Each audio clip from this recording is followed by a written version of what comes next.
Hello, I'm Sky Shields with the LaRouche Pack Basement Project. I'm here with 4 of the 6 Lyndon LaRouche Democratic candidates for the U.S. Congress to give all of you a picture of what will, I think, turn out to be a lesson in physical economics. In the face of where we stand right now, what most of the world's population and the U.S. population is seeing around them, just the insane measures that are being taken under the name of economics. We're watching our president in a state of collapse, and in his dying throes, he's pushing a series of policies which, if enacted, if carried out, will represent the destruction of not just the U.S., but most of the transatlantic system and the global economic system, and which will tear down the living standards and result in loss of life for much of the world's population. In the face of that, I think it's worth discussing what the actual alternative is that's on the table right now. Something that's been put forth by Lyndon LaRouche, but which all of you as candidates are representing in a very intense, very real way on the ground. To give a sense, what'll serve for most people as not simply as a lesson in physical economics, not simply in matters of production, not simply in how you'd reorganize a financial system in order to attain certain physical goals, but really in a study of what we represent, what we mean when we say that mankind is an immortal species. So I'm happy to have you here. I'd kind of like to give a picture really in the context of a project we've been discussing on the website, NWAPA. What role the American population can expect to play in the coming period if we're successful, if they join us in this fight. So to begin with, Dave, I'd like to ask you, if you could, because the region that you represent plays a very important role in this project, in NWAPA as a project. And I think it'll be useful for our audience to get an idea of how what we're talking about launching will sort of directly transform the region you represent, but also more broadly the lives of everybody on the planet as a whole. Mm-hmm. Do you think you could give us maybe a picture of what NWAPA is? Yeah, well, just as a sketch, NWAPA was a project conceived by the Parsons Group, which was being pushed in the 60s. Different presidents, senators, and so forth were behind this project. And as a rough sketch, what it would do is you take some of the runoff water of the Yukon River system and the Mackenzie River system. You reverse the flow through some of the highest dams up in Alaska and the Yukon area, and you bring that water down, having different feeding into it along the way, ultimately coming in through the Rocky Mountain Trench, where it comes into Montana. It's tunneled over into Idaho, and then in Idaho is pump lifted up through the Sawtooth Mountain system or mountains, where it can drop onto the Great Basin, flow south, where part of the branch goes into Southern California. There's another portion shooting over into Texas, actually looping back up to hit a reservoir outside of Denver. Then you have another section up north in British Columbia, which is coming over to the Great Lakes system, which would help equalize the Great Lakes and as well drop down into the plain states for water. And it was hitting all that wheat growing territory and so forth in southern Canada.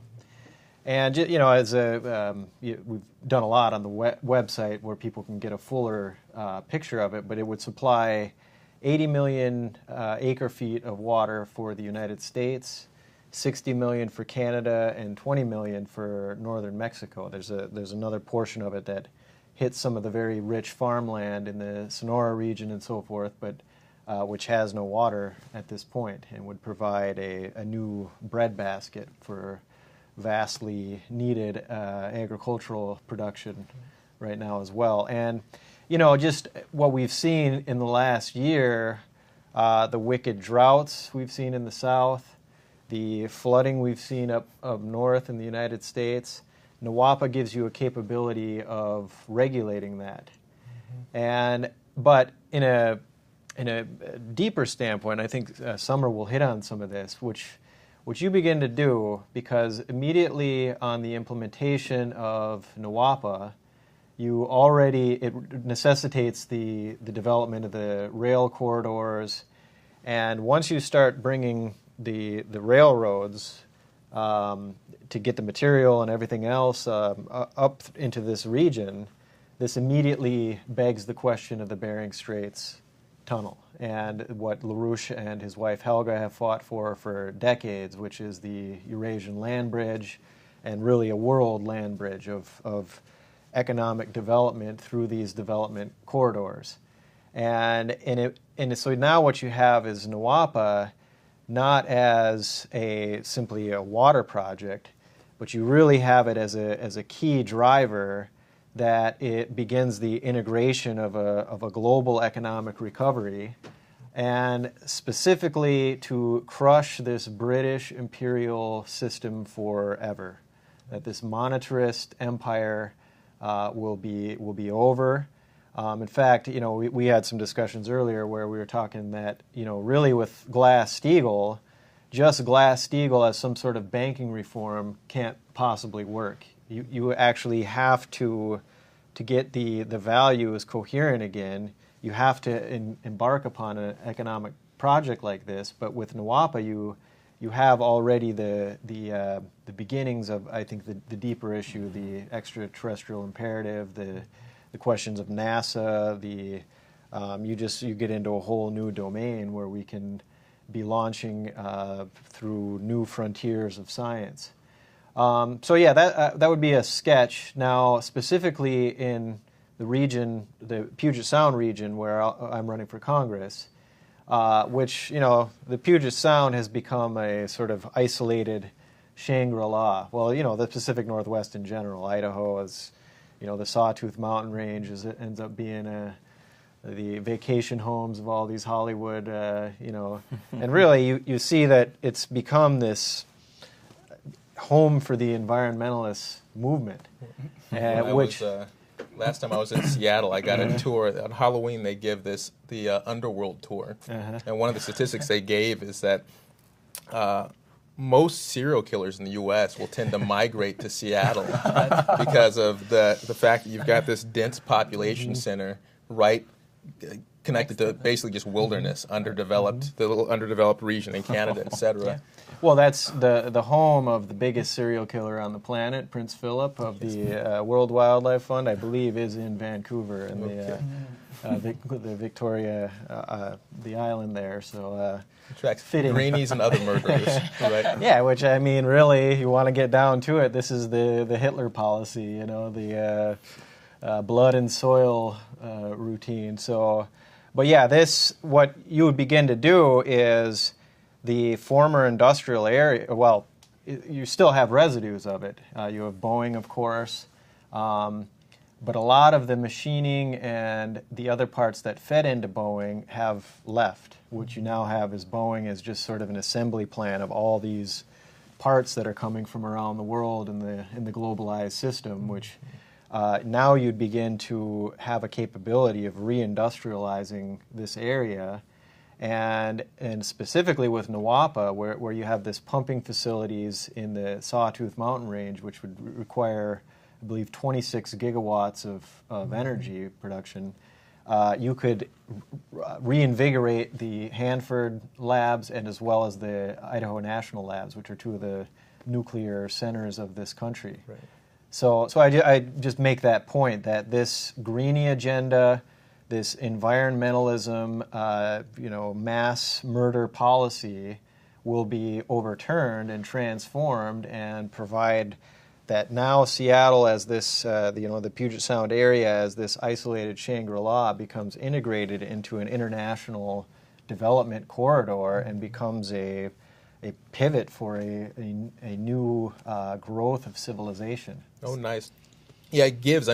It's sort of, this is something that we've discussed a lot, if people have read through Lyndon LaRouche's economics, that the question of action versus non-action, that there's actions that you can take within the boundaries of a given system, which will tend not to have any effect overall. Overall, those are what you'd call entropic activity. but there's actions that you can take which actually change the boundary of a system. And this seems to be it. Just taking a look at the NWAPA map, you can see visually a number of regions that are transformed. The transformation of the Great American Desert.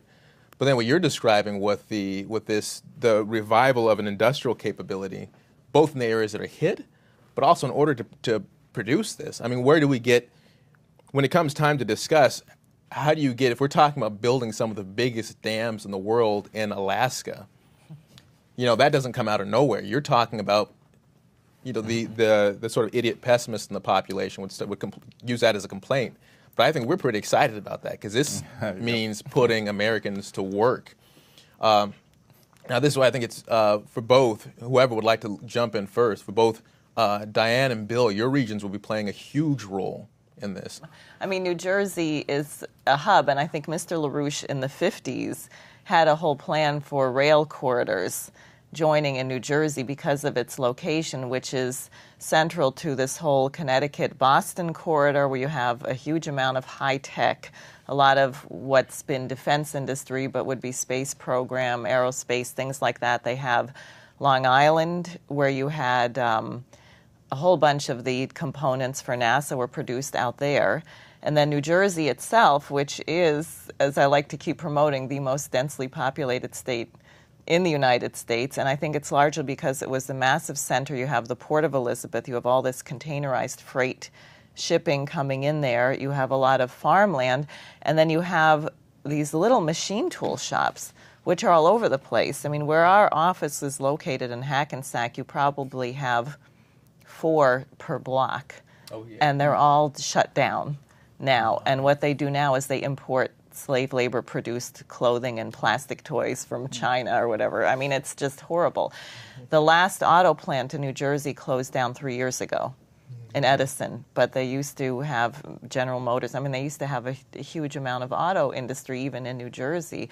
So the idea was you have New Jersey as sort of a hub, you have the ports, you have the corridors up into Rachel Brown's area in Massachusetts, and then down to Baltimore, Sparrow Point, Steel, and then through Pennsylvania. And, I mean, all of this would really be geared up. I mean, it's my understanding just to be able to get the materiel and what we need to places like Idaho, which are very sparsely populated, is you'd have maybe 3 or 5 years of constructing rail lines to be able to do this. And obviously from this eastern hub, you go right through your neck of the woods, Ohio, Michigan, etc. Yeah, and you have this whole area from western New York State, Pittsburgh, Cleveland, Ohio, over into Indiana, Michigan. This whole region is known as the Rust Belt. These cities have emptied out. But this, if you take Detroit in particular, this is an area that has an experience more recently with the auto sector. People know it for the cars.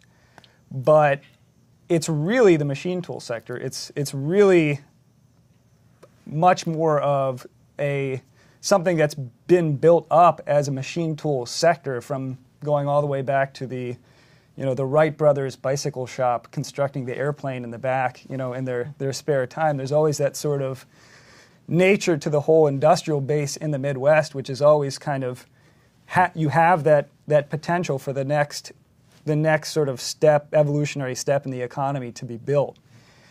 And so I'll just remind people this is the arsenal of democracy.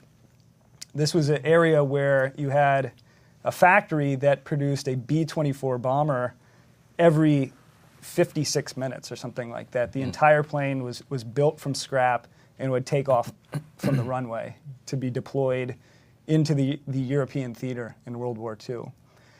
So there's a degree to which people in this region, they want to work. The family experience of people has been in highly productive work, machine tool or machine tool related industries. And of course you have steel, the transportation, the various types of metals and alloys that are going to be required for the electrical equipment that's going to be used in the turbines, the rails for the railroads, whatever's going to be built in the dams and so forth, getting the materials, what's going to be required to get the materials out there, each require different types of alloys, of steel and so forth that the steel industry and the other industries have the expertise to be building this. You have the labor force there. You have the associated scientific groupings and materials experts and so forth, waiting to be essentially put back to work and waiting to be ready to be part of that type of project. Right. Now that's how to remind people. When we were discussing the figures for Nawapa, again, if you think about, take a look at that map that we're discussing. Take a look at the map of where you see the water. Again, as you said, Dave, all along these reservoirs. First, a number of these are not existing rivers. A number of them are, which is to our benefit. Mm-hmm. But a number of these we're talking about constructing from scratch, these canals. Mm-hmm. But then everywhere you've got one of these reservoirs, we're talking about building massive dams. And as you described, Dave, these are going to be these are the biggest ones in human history. We're talking about larger than have ever been built. We're talking about larger tunnels than have ever been built. And just looking at the workforce that's required for this, we're talking about millions of jobs. Mm-hmm. And of the sort you're talking about. Mm-hmm. This is not make-work jobs. These are not putting people to work at McDonald's. This is not the kind of hocus pocus that you're getting from Obama and his job czar. Just basically eliminating whole swaths of other jobs and then counting the few that you created in the service sector somewhere. This is not that. This is real, meaningful work. It's not jobs saved. Yeah, right. No, this is giving people careers. Right. Yeah. You're talking about these are 25-year, 55-year projects. These are the kind of work that people are secure in for their whole life, and people come out of with real expertise and a love of what they're doing. Mm-hmm. And I think you've described in the organizing there in your area, this is what people are looking for. I mean, this is American, as you said. Yeah, absolutely. Yeah. So this is this is exciting. I mean, we've got, and the fact that the focus of this project is something that is not, again, this is not practical off-the-shelf infrastructure. The effects of Nawapa are going to be unlike anything we've ever seen. I mean, you've never had human activity transform some major cycles in the biosphere in such a large scale, such a conscious way.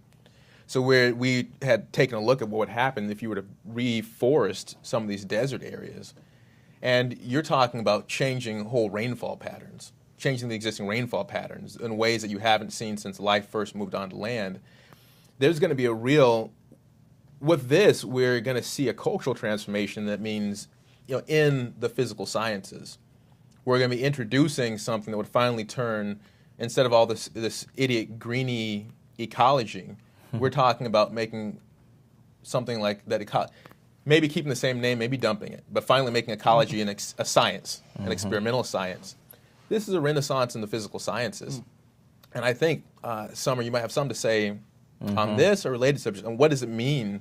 There's a dormant scientific capability in this country. Absolutely. And where do we stand right now? Where could we take it? Well, since the basement team that you've been working with has been doing a lot of work on this, Vannevar Bush, one thing I will bring up is that Vannevar Bush was a scientific advisor for Franklin Roosevelt, probably the first scientific advisor for any sitting president. Franklin Roosevelt wrote a letter to him, 6 months before he died, asking Vannevar Bush what the outlook should be for the United States scientifically, for post-war scientific perspective.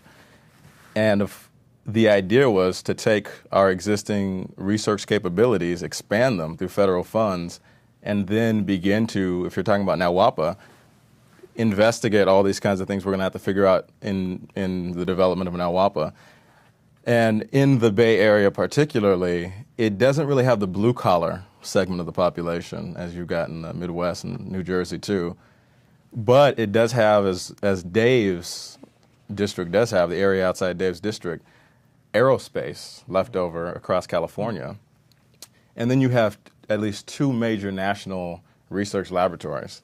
And these are both the Lawrence Berkeley National Labs and the Lawrence Livermore National Labs. And of course, we're talking about Nawapa. We're also talking about nuclear power. And recently, even though they haven't disclosed what their results were for this thing, the Lawrence Livermore National Laboratories just finished their first test ignition of fusion power. And this is something they don't know what the results are yet, but they're trying to do is get more energy out of this thing than they put into it. It was the test. And if they succeeded in doing that, they're going to have a capability to have conducted a functional fusion power source. And then you're taking the lid off of humanity, because suddenly you've got humanity freeing itself from solar power panels and windmills, because this is something that we already know that nuclear power as a fission source is something that's going to work. And fine, and it's going to be the only thing that's going to bring mankind out of the situation that it's in. It sees itself around the world. But what we are going to have to do with the NAWAPA program is invest more and more into what the Lawrence Livermore, Lawrence Berkeley national labs represent. There's a number of other national labs across California.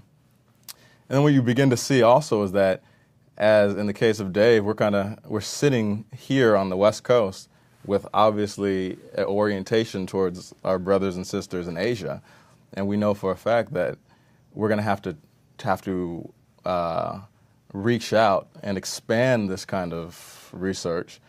And this was what was implicit in Franklin Roosevelt's policy. I mean, he, as people should know, the United Nations was founded in San Francisco, and of course, it's one of the major sitting partners of the original United Nations was China. And in San Francisco, about 20, if not more, 20% of the population is Chinese. And these are people who are probably the most optimistic people you run into in the world, because they've had about 30 years of economic development, while, as we know in the United States, if you look at a place like Detroit, this place is falling apart. There's not any real reason for optimism. But what China's planning on doing in a very short period of time even is extending their space program, going to the moon and mining the moon for helium-3 to use in fusion reactions. Okay. So this is something that we're sitting here watching this from the United States with the president, President Obama, who has a well-deserved Hitler mustache. I mean, he earned it in several impeachable offenses. And going back in time with solar power panels and windmills, and China is moving full speed ahead to mine the moon. But the reality of the situation is, if we don't have the space program, then you have about 1 billion people on the Earth who are starving on a daily basis, actually. Right. Every single day. 40% of those people are between China and India. So China thinks that they can make it with the U.S. collapsing, but China can't make it with the U.S. collapsing. If the U.S. collapses, then China doesn't have a partner. As Mr. LaRouche termed it, China and the U.S. are married. They're like a married couple. And if China loses the U.S. as their partner, then, as often happens, the spouse doesn't stick around much longer afterwards.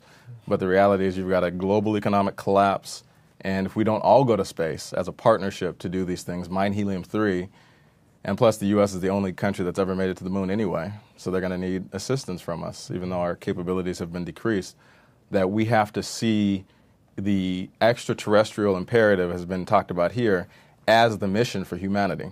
Right. And that humanity, if you look at what's going on in the Horn of Africa with 11 million people that could be wiped off in a matter of weeks, you're seeing something that surpasses the Nazi genocide of 6 million people by an order of twice as big. So if we don't go towards science and development, space, and these kinds of things, which is exactly what Keisha is doing down in Texas, the space orientation with the Johnson Space Center. She led a campaign saying, impeach Obama, fund NASA. And she won the Democratic nomination because she fought on that principle. And that's the direction we have to go on as a species. Tell people, to give you a sense now that with sort of these 4 regions defined, we've got, as you're describing, 2 more regions of candidates who aren't with us today, but they'll be featured in an upcoming, more in-depth discussion on this topic on this site. Keisha Rogers, whose campaign, who represents a district in Houston that contains NASA. And she won the Democratic primary, as you said, with large support from there, because what she represents, as you're saying, is the exact opposite of what our current president, hopefully soon to be, if we have any say, non-president, former president, what he's been pushing, which is this mockery of the space program as we're watching the shutdown of the shuttle, as we're watching the complete collapse of America, and really by extension mankind's presence in space. As we're watching that, She represented instead this broader picture that we're talking about here. It might not be totally clear. I think one quick for our audience, it helps to take that NWAPA map as you see it and to break the idea that these are infrastructure projects. Right. It helps to turn the globe and take a look at it from the pole, as we like to do here. It gives you a very different picture of what it is we're talking about. Because then you see what you described as this Bering Strait connection, but you'd see sort of reified there exactly the collaboration that you're talking about. This connection between all of these Arctic nations. Suddenly you realize that Russia and the U.S. aren't quite as far apart as you're inclined to think. This is where you really see human activity transforms the geometry and transforms the significance of everything in it. Right. Well, that was American. I mean, you think of New Jersey, you think of Patterson, and Alexander Hamilton's whole view of the credit system, and George Washington's view of the canals. The idea was they didn't think, oh, I'm building this 3-mile long canal. Mm-hmm. They said this is a corridor to extend to the west. It was open-ended. And the same thing with the rail. The idea was not to have some little railroad just, where they had Rogers locomotives work in Patterson, but the idea was this is to open up the development of the entire country. Absolutely. And if we were to project on the country what they thought we would have in terms of population by now in the United States, I'm sure it would be over 1 billion people. Yeah. So you really, our country has gotten, and New Jersey, in a sense, is a really sort of perfect, it's so stark. Because on the one hand, you had Patterson, you had Alexander Hamilton, you had this industry. Then you had Princeton, you have the fusion research at Princeton University. You have a little up the Hudson River, you have West Point, the Army Corps of Engineers. You have this incredibly rich commitment to the development of the future. And then what they're doing in New Jersey now, which is like the key, I think, to destroy the United States with this environmentalist movement, is they designed this thing, literally the energy master plan, like the master race plan or the final solution or whatever you want to call it. And they originally were saying they should cut energy consumption by 20%.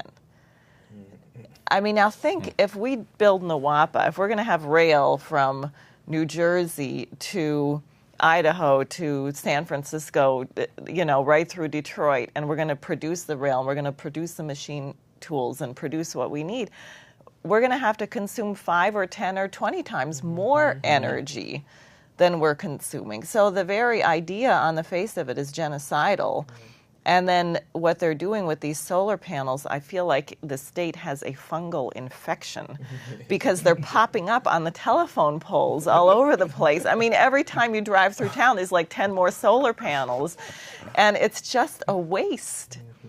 They produce nothing. You can't store the energy. They only generate it if it's sunny. And then, and the scheme is that, I guess, if towns produce enough, like you cover every single parking garage with them, if you add a certain amount of energy to the grid, you can get a discount.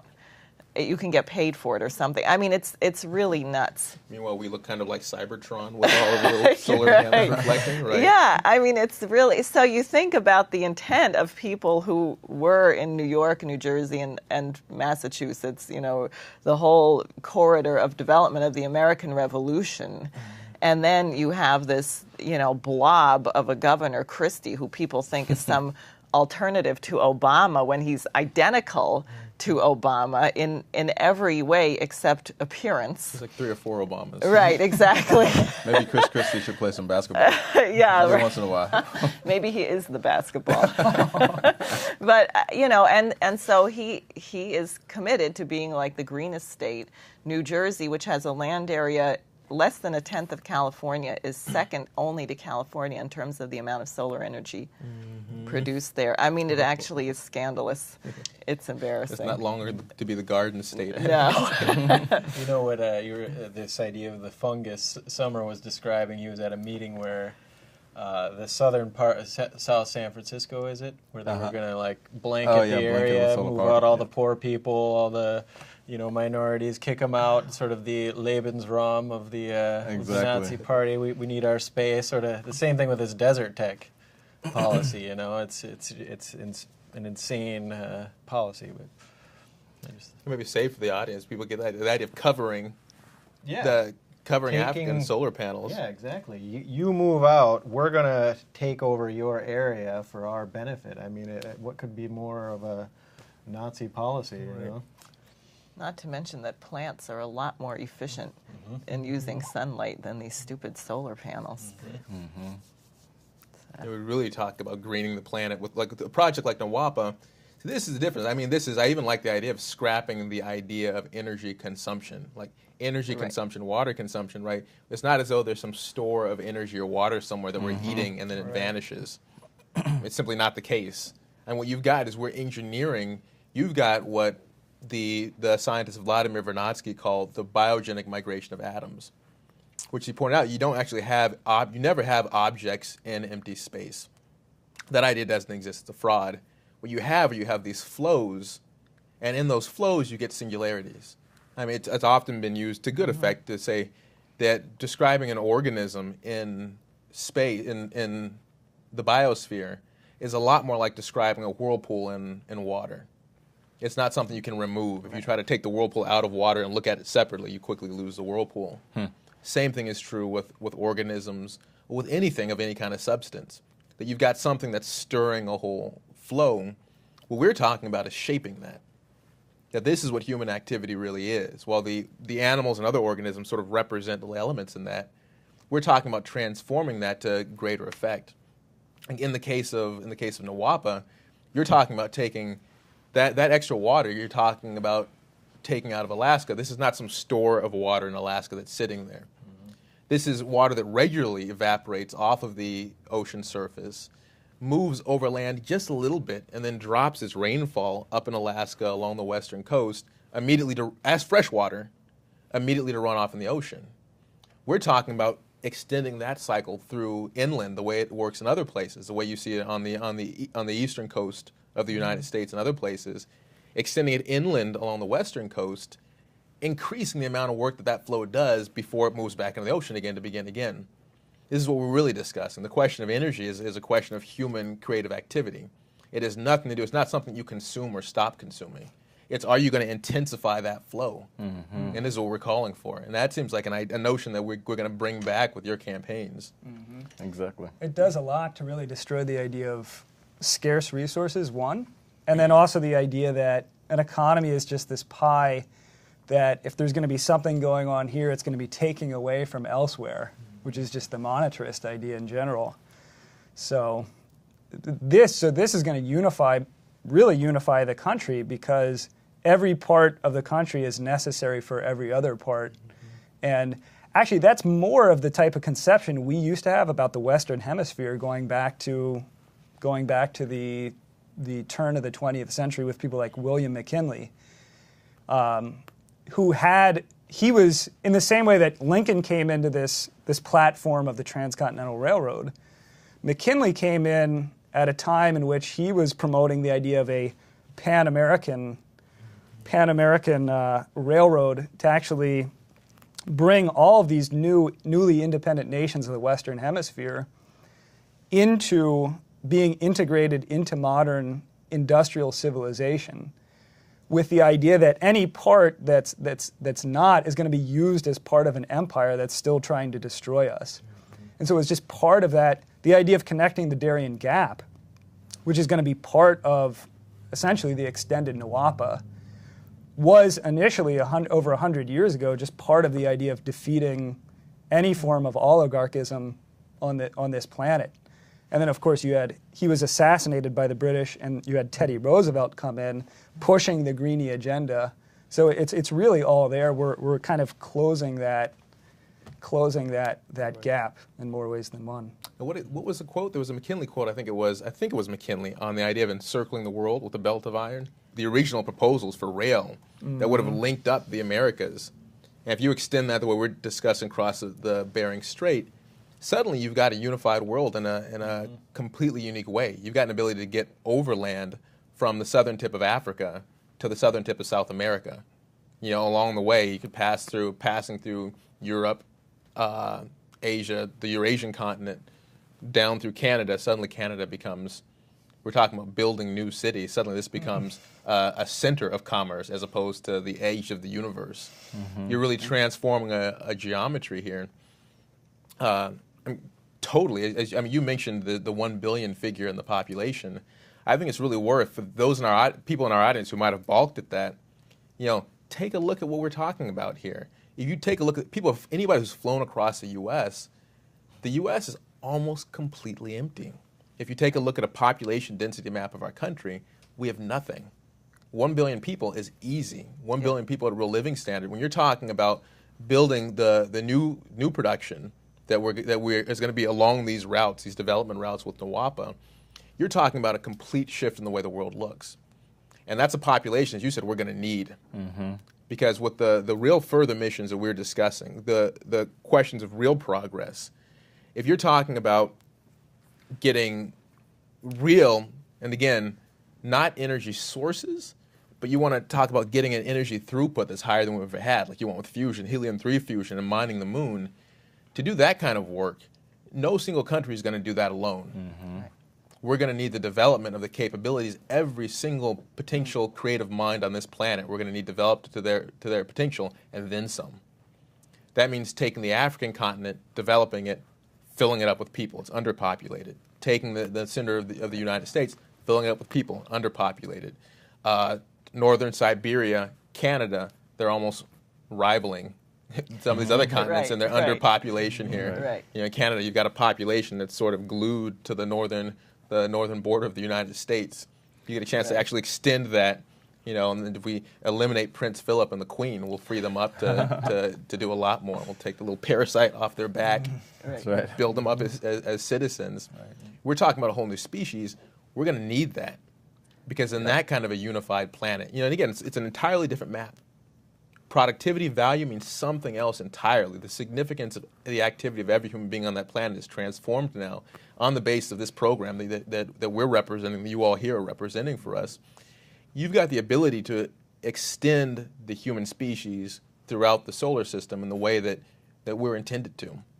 That drive that you saw that moved people, that really moved people when they saw what Kennedy had achieved with Apollo. You're talking about taking that real instinct and bringing that back to life, and wiping out the pessimism you're seeing in the population now connected to it. That's an amazing transformation. I think that what you're bringing up, this idea of the totality of the human species and some sort of immortal mission for humanity, that human beings are here, we're developing and we're constantly increasing and changing, going through these kinds of developments as a species, that when you start to look at it in that way, all of these things that are considered problems with humanity today just fly right out the window.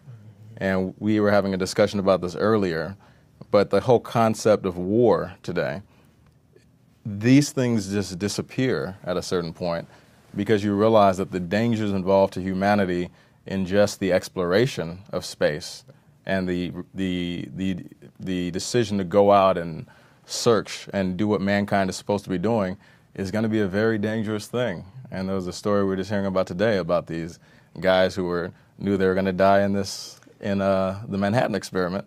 And I guess you can tell the story, but the whole point was these people were in it for humanity, and that was their sense of outlook.